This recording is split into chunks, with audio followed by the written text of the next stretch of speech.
Cambridge, Massachusetts, November 2002.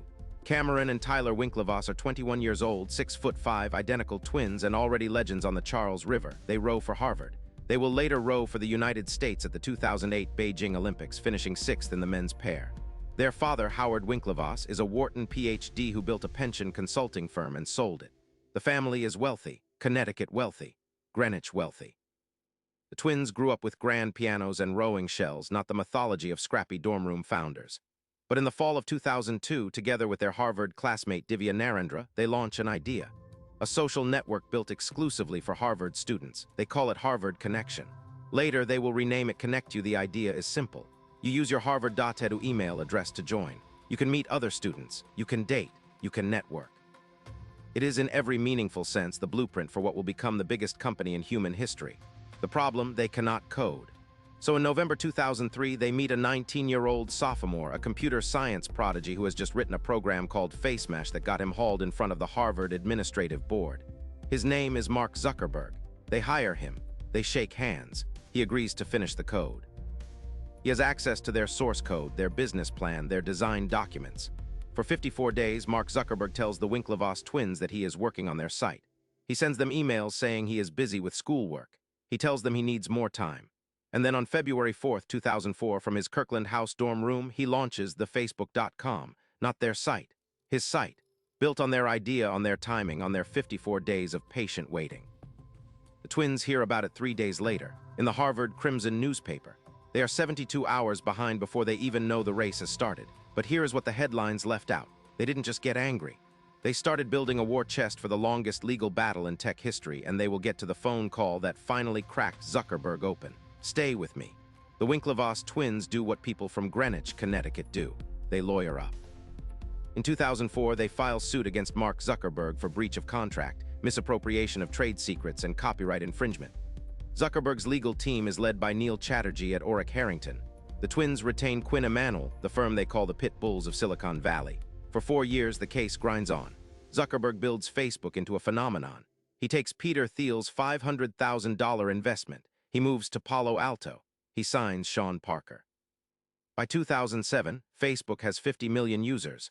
Microsoft buys 1.6% of the company for $240 million, valuing Facebook at $15 billion. Every month the twins fight. The company they say was stolen from them gets more valuable. Then, in February 2008, they settle. The deal, $20 million in cash, plus 1.25 million shares of Facebook common stock, valued at $45 million based on a share price of $35.90. Total value, $65 million. If this is gripping you, save this video. You will want to come back to this one, because what happens with this $65 million is the single greatest capital allocation decision of the last 20 years, and almost nobody knows the full story. Here is the twist. The Winklevoss twins immediately sue again. They argue Facebook lied about the internal share valuation. Facebook had valued its own shares at $8.88 in a recent internal document.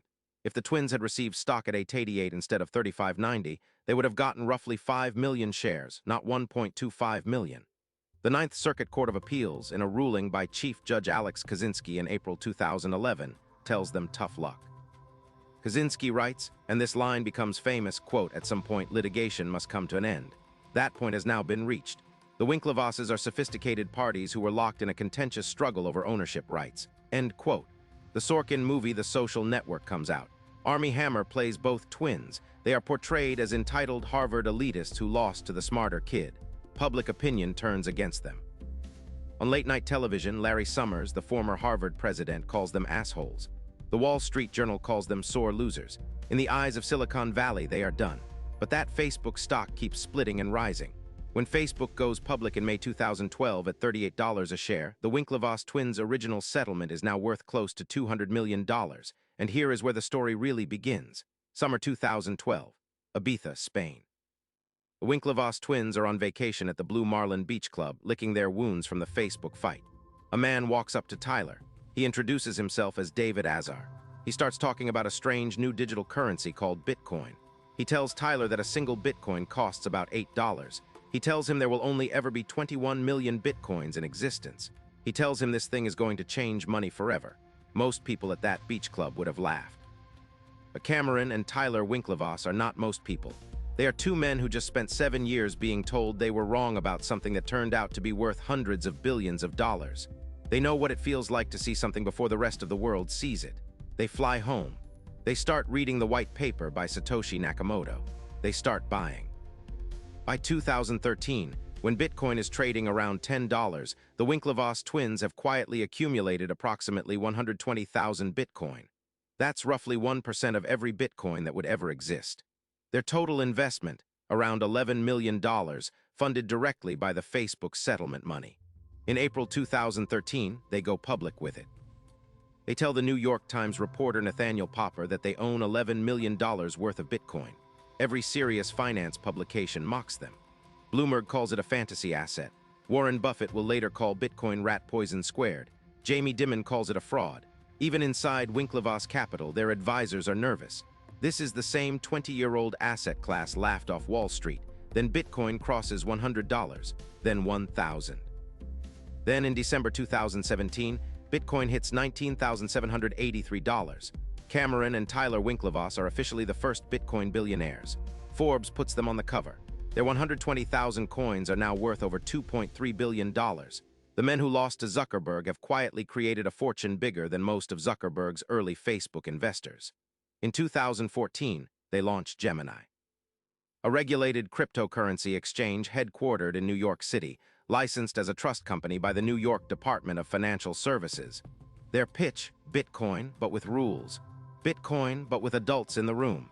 Gemini becomes one of the largest crypto exchanges in the United States.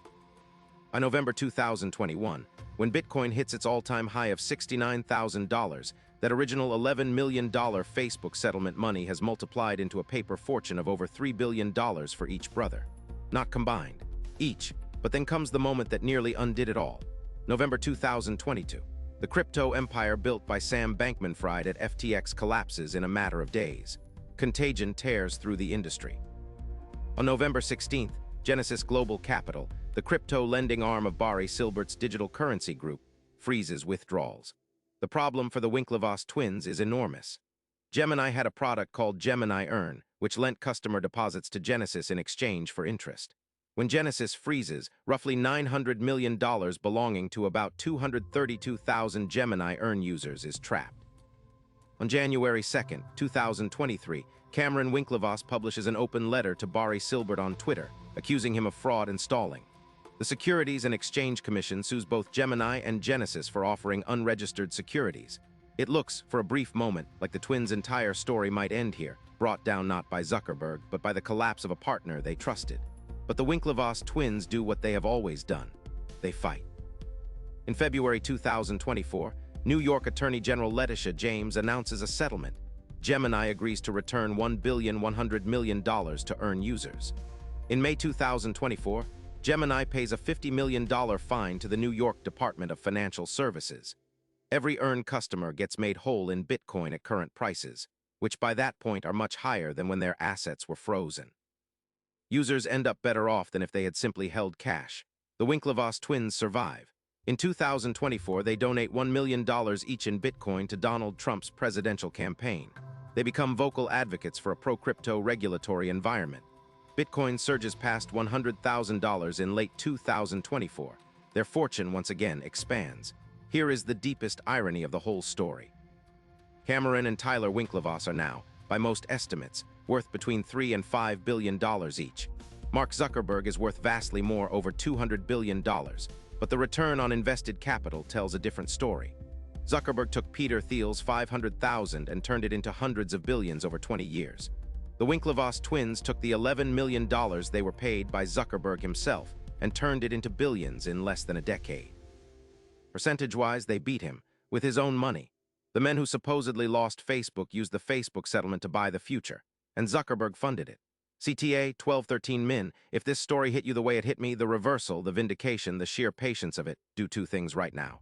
Hit subscribe and hit the bell icon. A new money story every week on this channel: corporate collapses, financial frauds, fortunes built and destroyed. Drop in the comments, if you had been given $65 million in 2008, would you have seen Bitcoin coming, or would you have parked it in an index fund like everyone else told you to? I want to read every answer. Outro 1315 Min. The lesson of the Winklevoss story is not about Bitcoin. It is not even about Facebook. It is about what happens when the world publicly humiliates you, and you decide, quietly, without press releases, without television interviews, to be right the next time. Cameron and Tyler Winklevoss did not need to prove Mark Zuckerberg wrong. They needed to prove themselves right. And the tool they used to do it was the very check Zuckerberg wrote them to make them go away. There is a phrase in venture capital, asymmetric bet. A small amount of capital with a chance of returning 100 times, 1,000 times what you put in. Most people spend their whole lives never making one. The Winklevoss twins made one at a beach club in Ibiza with money that everyone in America thought was their consolation prize. Zuckerberg thought he had won in 2008. He hadn't. He had just financed the men who would eventually become his largest philosophical competitors. A rival vision of the internet built on decentralization instead of platforms, ownership instead of accounts. If this one hit, my next video is going to stun you. Because there is another pair of brothers, the Collisson brothers, the Irish teenagers who built Stripe, and the story of how they built a $95 billion empire without ever writing a headline-grabbing scandal is the perfect mirror to this one. Stay tuned. Hit the bell. I will see you in the next story. In 2008, Cameron and Tyler Winklevoss walked away from their Facebook lawsuit with a $65 million settlement, $20 million in cash and $45 million in Facebook stock at $35.90 per share. Wall Street called them losers. The Sorkin movie made them villains. Even Larry Summers publicly mocked them. But what nobody saw coming was what they did with that money. In 2012, at a beach club in Ibiza, Tyler Winklevoss was approached by a stranger who told him about a digital currency called Bitcoin, then trading at $8. The twins went home, read the Satoshi Nakamoto white paper, and quietly bought approximately 120,000 Bitcoin, roughly 1% of the total supply, for around $11 million. By December 2017, they were the world's first Bitcoin billionaires. In 2014, they launched the Gemini exchange, licensed by the New York Department of Financial Services. This is the full narrative of how the $65 Facebook settlement became a $3 billion Bitcoin fortune, the 2022 Genesis collapse that nearly ended it all, and the $1.1 billion settlement that saved 232,000 customers. 00, 00, the hook 00, 30 Harvard rowing, connect you 03, 00, the Zuckerberg betrayal and $65 settlement 06, 00, the Ibiza meeting that changed everything 09, 00, the Gemini earn crisis 12, 00, the real winner of the Facebook war.